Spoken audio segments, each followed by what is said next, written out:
ငယ်လေးတော့မင်းလာပါဗျဒီကြောက်လေးဒီလိုကြည့်အောင်ဗျာဒီကြောက်လေးကအလုံးလုံးမှကြောက်တယ်ဆိုတော့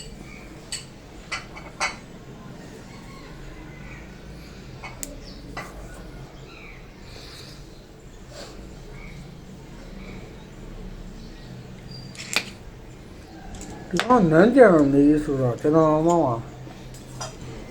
ကျွန်တော်ပြလာခွန်ဆိုဒါလေးပဲရှိမှာ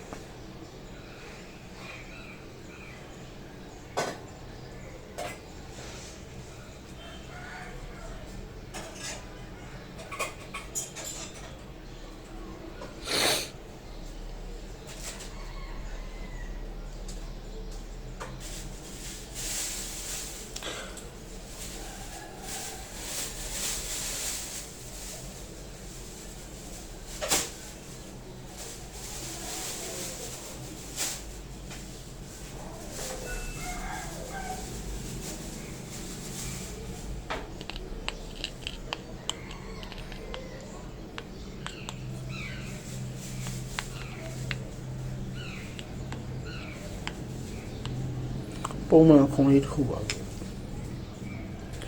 ဘာမှတော့ထူးခြားနေတာမျိုးတော့မရှိဘူးဒီအပဲနေရာလေးတွေကတော့မိုက်တယ်ဗျာနော်အပြည့်ပဲဗျပန်းလေးတွေကတော့ဒီဘက်ကောပဲဒါမှဒါပရမနန်းဗျဒီပရမနန်းကိုဖြတ်လိုက်ကြတာဒီပုံစံမျိုးဖြစ်သွားတာပန်းရမ်းပြစ်သွား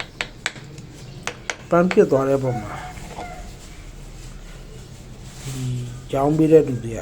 ဒီဘက်နန်းကိုပြန်ဖွင့်တာပေါ့ဒီဘက်နန်းလေးမှာတော်တော်လှသွားတယ်ဗျ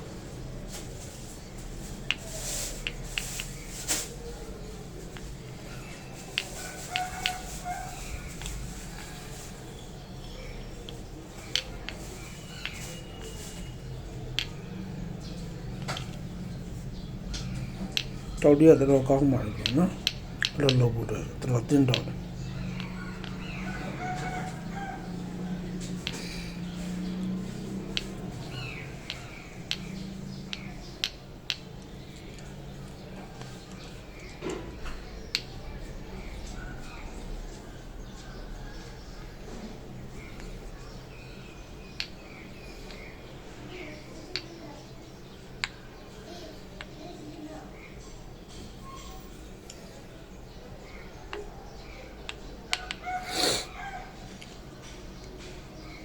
ကျွန်တော်ဒီဘက်မှာကျတော့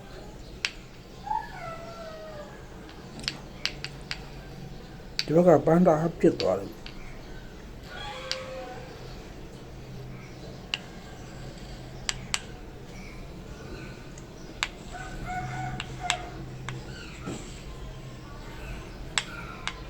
ဒီနေ့ဒါလေးအလုပ်လုပ်နေကြ